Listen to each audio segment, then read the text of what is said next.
السلام علیکم۔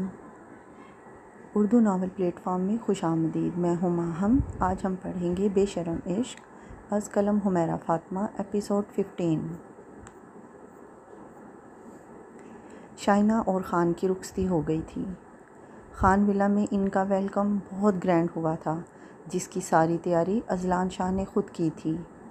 شیزا کا نیچر چونکہ تھوڑا کنزرو تھا، اور جس ماحول میں وہ رہ رہی تھی ایسے ماحول میں پھر اسے گھبراہٹ ہوتی تھی۔ اسی وجہ سے شاہ نے پورے ٹائم اسے اپنے ساتھ رکھا تھا۔ ابھی وہ خان ولا میں بھی شیزا کو ساتھ لگائے ہوئے تھا۔ شاہ، اس کے ہلکے سے منمنانے پر شاہ اس کی طرف جھکا۔ جی شاہ کے دل کے ٹکڑے۔ اس کی بھاری بوجھل آواز سن کر شیزا کان کی لو تک لال ہوئی تھی۔ گھر کب جائیں گے؟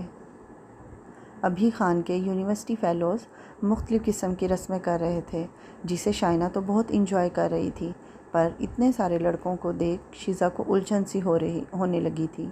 شیزا کے مزاج کو بھی شاہ بخوبی سمجھ تھا، اسی لیے ہاں میں سر ہلاتا خان کی طرف بڑھا۔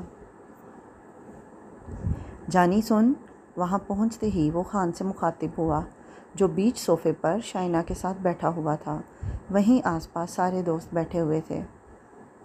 ہاں یار بول، تو اتنا دور کیوں کھڑا ہے؟ وہ بھی کھڑے ہوتے اسی کے پاس آیا۔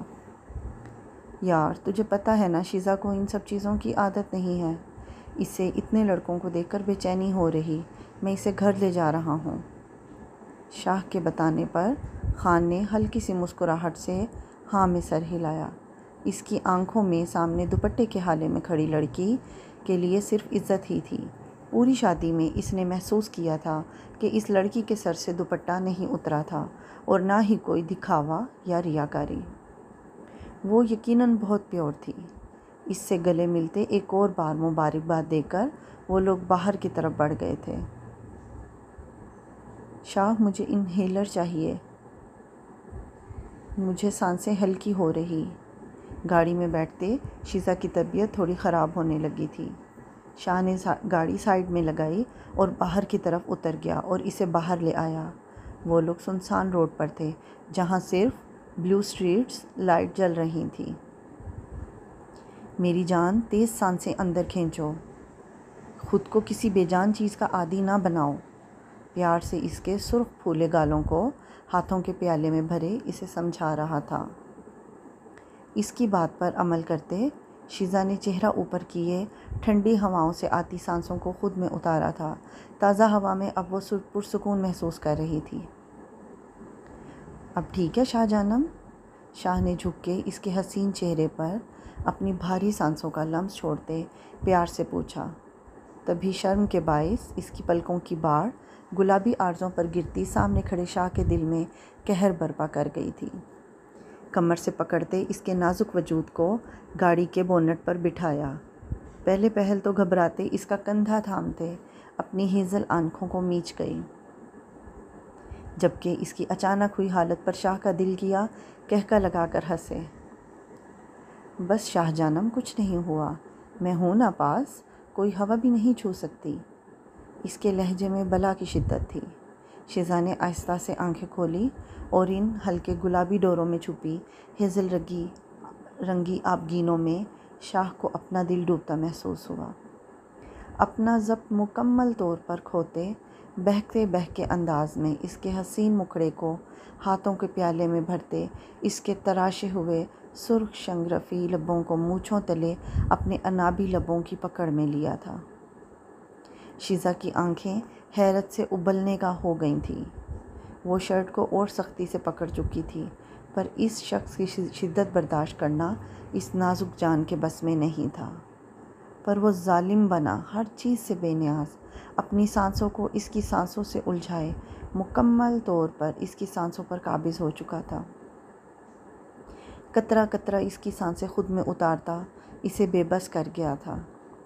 شیزا کی آنکھیں آہستہ آہستہ غنودگی میں جا رہی تھیں، جب اس کی خراب ہوتی حالت محسوس کر کے شاہ نے اس کے نچلے لبوں پر ہلکی سی بائٹ کر کے پیچھے ہٹ گیا۔ ہونٹوں پر خون کی بوند محسوس کیے شیزا نے آنکھیں چھوٹی کیے اسے گھورا، جس پر شاہ کے لبوں کی تراش گہری ہوئی۔ شاہ کے مزہ لینے پر اس نے رخ پھیر لیا۔ آہ نہ، میری شونے نے رخ نہ پھیریے گا، مجھ سے جانے دل ہیں آپ۔ نہ آپ کی بے رخی برداشت کر سکتا ہوں، نہ آپ کو کرنے دوں گا۔ اپنی بات کہتے ایک بار پھر وہ جنونی ہوا تھا۔ آپ نے یہ کیا کیا؟ وہ گھور کے بولی۔ کیا جانم؟ شاہ نے مکمل انجان بندے سوال کیا۔ اب وہ بیچاری کیا کہتی؟ آپ مسکرا کیوں رہے تھے؟ میرا مذاق اڑا رہے تھے؟ روحانسی آواز میں کہتی وہ شاہ کو کوئی بچی ہی لگ رہی تھی جو اس سے اسی کی شکایت لگا رہی تھی۔ میری کیا مجال کہ میں آپ کا مذاق اڑاؤں؟ ناممکن۔ شاہ نے ہاتھ اٹھاتے سرنڈر کرنے والے انداز میں لہجے میں مصنوعی خوف موئے جس پر سامنے بیٹھی شزا کھلکھلائی تھی۔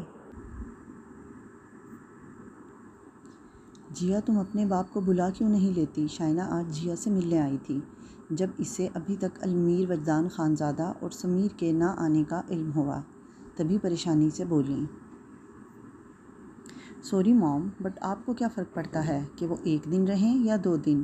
آپ کو کون سا انٹرسٹ ہے؟ وہ آنکھیں چوٹی کیے اپنی ماں کو گھورتے بولی۔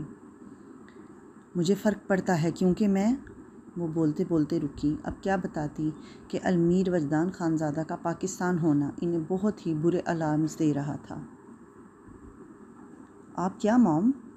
Okay let me clear one thing, آپ صرف ہماری موم ہیں، البتہ ڈیڈ سے آپ کا کوئی تعلق نہیں، اسی لیے ہماری آرم میں ڈیڈ کی پرسنل لائف میں انٹرفیئر کرنے کی ضرورت نہیں ہے۔ اگر آپ کی وجہ سے ڈیڈ پھر ہرٹ ہوئے تو آپ خود سے جدا پائیں گی مجھے۔ انہیں جواب نہ دیتے دیکھ وہ خود ہی اپنی بات جاری کر گئی اور سخت لہجے میں وہ اپنی ماں کو ایک ایک بات باور کروا رہی تھی۔ تم مجھ سے اپنی ماں سے بدتمیزی کر رہی ہو؟ وہ غصے سے اس پر بپھری۔ میں اپنے ڈیڈ کے لیے بہت سیلفش ہوں موم، اینڈ ون مور تھنگ، اس طرح مت چیخیے گا مجھ پر، میرے ڈیڈ کبھی مجھ سے تیز آواز میں بات نہیں کرتے، نہ انہیں پسند ہے کہ کوئی مجھ سے ایسے بات کرے، سو پلیز ان کی تو میں سن لوں کہ انہوں نے میرے لیے بہت سیکریفائز کیا، پر آپ پلیز مجھ سے ایسی امید مت رکھیے۔ انہیں کہتی وہ بجتا فون کان سے لگا چکی تھی۔ آج اسے اپنی ماں کے لہجے میں چلاکی کی رمق محسوس ہوئی تو فوراً انہیں احساس دلا گئی۔ ہیلو ڈیڈ، آپ پلیز میری پاکستان کی ٹکٹ کروائیں، مجھے وہاں آنا ہے۔ اس نے لفظ بہ لفظ سامنے کھڑے ماں کو دیکھ کر کہا تھا جو اب اسے حیرانی سے دیکھ رہی تھی۔ نو ڈیڈ، واپس مت آئیں، مجھے ملنا ہے بڑے پاپا اور بڑی ماما سے، میرے پیپرز بھی ہو چکے ہیں، please dad. Okay thank you. اپنی بات مکمل کرتے وہ فون رکھ چکی تھی۔ یہ تم نے کیوں کیا؟ اس کے لہجے میں حیرانی ہی حیرانی تھی۔ میں آپ کو جواب دے نہیں، اینڈ لسن، میرے ڈیڈ سے دور رہیے گا، وہ انہیں وارن کرتے کمرے کی طرف بڑھ گئی تھی۔ اشال، اشال، میں چلی جاؤں گی، اشال رکیں۔ اشال، وہ چیخ رہے تھے پر وہ بے خبر بنی پیچھے کی طرف جا رہی تھی۔ نیچے کھائی دیکھ ان کے ماتھے پر پسینے کی بوندیں جمع ہونا شروع ہو گئی تھیں۔ اس نازک پری کا چہرہ آنسوؤں سے تر تھا، ہیزل آنکھوں میں سرخ ڈوریں قیامت خیز منظر پیش کر رہی تھیں، پر اس سے پیچھے کا منظر اس سے بھی زیادہ خطرناک تھا۔ وہ کھائی جو انسانوں کو نہیں لٹاتی، وہ وہاں کیوں جا رہی تھی؟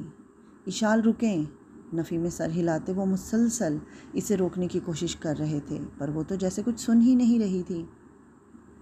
اشال پلیز، آخری التجا کی تھی بے بسی میں، پر وہ نظر انداز کرتی بے حس بنی ان آخری قدموں کو بھی پار کر گئی۔ اشال، ایک چیخ کے ساتھ وہ اٹھ کے بیٹھ گئے تھے۔ جلدی سے لائٹ آن کر کے آس پاس دیکھا تو خود کو کمرے میں بیڈ پر پایا۔ مطلب وہ خواب تھا؟ پورا جسم پسینے سے شرابور تھا، یعنی خواب کا دورانیہ لمبا اور تکلیف دہ تھا۔ بکھری سانسوں کو نارمل کرتے سائڈ ٹیبل پر پڑے جگ سے پانی گلاس میں ڈال کر خشک پڑتے ہونٹوں پر لگایا تھا۔ میں کیسے کیسے خواب دیکھ رہا ہوں؟ انہیں خود پر تعجب ہوا تھا، پر یہ خواب ایسے ہی نہیں آیا تھا، یہ 1 دن پہلے ہوئی گفتگو کا نتیجہ تھا۔ کمفرٹر خود سے ہٹاتے وہ کھلی ہوا کی غرض سے ٹیرس پر آ چکے تھے۔ ذہن کے پردوں میں کل دن کا منظر لہرایا۔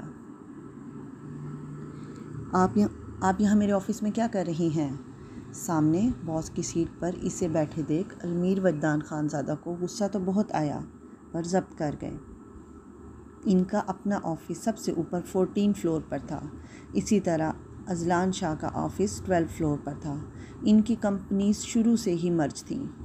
پہلے باہر کے ایونٹس المیر وجدان خان زیادہ ہینڈل کرتے تھے، جبکہ پاکستان میں کی جانے والی ڈیلز اذلان شاہ کے ہینڈ اوور تھیں۔ اس کے باوجود کمپنی کی ہر برانچ میں ان دونوں کے آفس موجود تھے۔ آپ کا انتظار، بلا جھجک مقابل میں روانی میں کہتے ایک قاتلانہ گھائل کر دینے والی مسکراہٹ کے ساتھ انہیں دیکھا، جو اس کے جواب پر بمشکل سے ضبط کیے ہوئے تھے، پر چہرے پر آنے والے سخت تاثرات ہر چیز واضح کر رہے تھے۔ باوجود اس کے مقابل لاپرواہ یا ستائشی نظروں سے انہیں دیکھنے میں مگن تھا۔ گرے 3 پیس سوٹ، بائیں ہاتھ میں مہنگی رولیکس کی واچ، ہمیشہ کی طرح ماتھے پر بکھرے لاپرواہ سے بال، ہلکی شیو، شنگرفی لب، سختی سے آپس میں پیوست، اور اسلام آباد کی سرد موسم میں سرخ پڑتی سفید رنگت اپنی مکمل مردانہ وجاہت کے ساتھ اسے مسمرائز کر گئے تھے۔ اس شخص کے آس پاس ہونے پر ان کے سحر سے بچنا سب سے مشکل کام اس کے لیے۔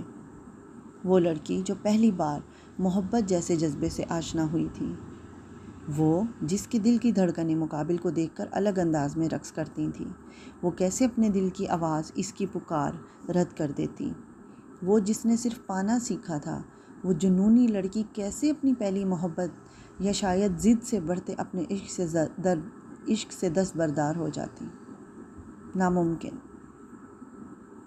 اپنے ان خیالوں کو سوچتے اس کے لب پھڑپھڑائے۔ وہ شخص اس کا تھا، اس لیے نامکمل تھا، اسی نے مکمل کرنا تھا۔ مجھے دیکھنا بند کریں اور جائیں یہاں سے۔ اس کی نظروں کی جھلکتی طلب محسوس کیے وہ غصے سے بولے، پر وہ نازک سراپے حسن کو کہاں فرق پڑتا تھا۔ سیٹ سے کھڑے ہوتے، ہیلز میں مقید نازک پیروں کو عمل میں لاتے، چھوٹے چھوٹے قدم لیتی وہ ان کے مقابل پہنچی تھی۔ المیر وجدان خانزادہ جیسے لمبے چوڑے قداور شخص کے سامنے وہ کوئی بچی ہی معلوم ہوتی تھی۔ اس نے ایک نظر اس شخص کی پچ بلیک ساحر آنکھوں میں دیکھا جو اسے دیکھتے شعلہ برسا رہی تھیں۔ اس کے سرخ تراشے لب مسکرائے۔ ایسے مت دیکھیں میری طرف، میرے عشق میں پاگل ہو جائیں گے۔ فریفتہ نظروں سے دیکھتے بہت بہکے لہجے میں کہا تھا، واٹ دا، نکلو ابھی کے ابھی میرے آفس سے۔ سارے لحاظ بلائے طاق رکھتے وہ غصے سے چیخے۔ ویسے بھی اس فلور میں ان کے علاوہ اور کوئی آفس نہیں تھا، اور کوئی آتا بھی تو سامنے لگے LED میں چلتے فلور کیمرے سے انہیں پتہ چل جاتا۔ کیا برائی ہے مجھ میں؟ وہ اب جاننا چاہتی تھی کہ آخر کیا مسئلہ ہے۔ میں تمہیں کوئی ٹین ایجر بچہ لگتا ہوں؟ وہ دانت پیستے لفظ بہ لفظ گویا ہوئے، لفظوں کے ساتھ چہرے پر بھی سختی کمال کی تھی۔ ہاں تو شادی کرنے کے لیے میچور مرد ہی ہونا چاہیے، اس نے اپنی طرف سے جواز پیش کیا تھا۔ بے وقوف لڑکی، جاؤ یہاں سے۔ تمہارے اس بکواس سے تمہیں فرق پڑے یا نہ پڑے، میری بچپن کی دوستی خراب ہو جائے گی۔ انہیں واقعی اس بات کی زیادہ فکر تھی کہ اذلان شاہ نے ایسا کچھ سن لیا تو وہ کیا جواب دیں گے۔ آپ کو صرف اپنی پڑی ہے؟ میرا احساس نہیں ہو رہا، میں پاگل ہو رہی ہوں، میں مر جاؤں گی، میرا دل اس وقت میرے بس میں نہیں، میں اشال۔ وہ مزید کچھ بولتی جب ان کے پکارنے پر ان کی طرف بڑھا۔ بیک سائڈ پر جو لفٹ ہے وہاں سے باہر جاؤ فوراً، شاہ اوپر آ رہا ہے۔ ان کی بات پر ایک شکوہ کناہ نگاہ ان پر ڈالتے وہ وہاں سے نکل گئی۔ اس کے نکلتے ہی انہوں نے ایک سرد سانس ہوا میں خارج کی تھی۔ یہ لڑکی میرے اعصاب پر سوار ہونے کی کوشش کر رہی ہے، پر میں ایسا ہونے نہیں دوں گا۔ حال میں آتے انہوں نے خود کلامی کی تھی اور ہر چیز سے بے نیاز ہوتے دوبارہ سونے کے لیے لیٹ گئے تھے۔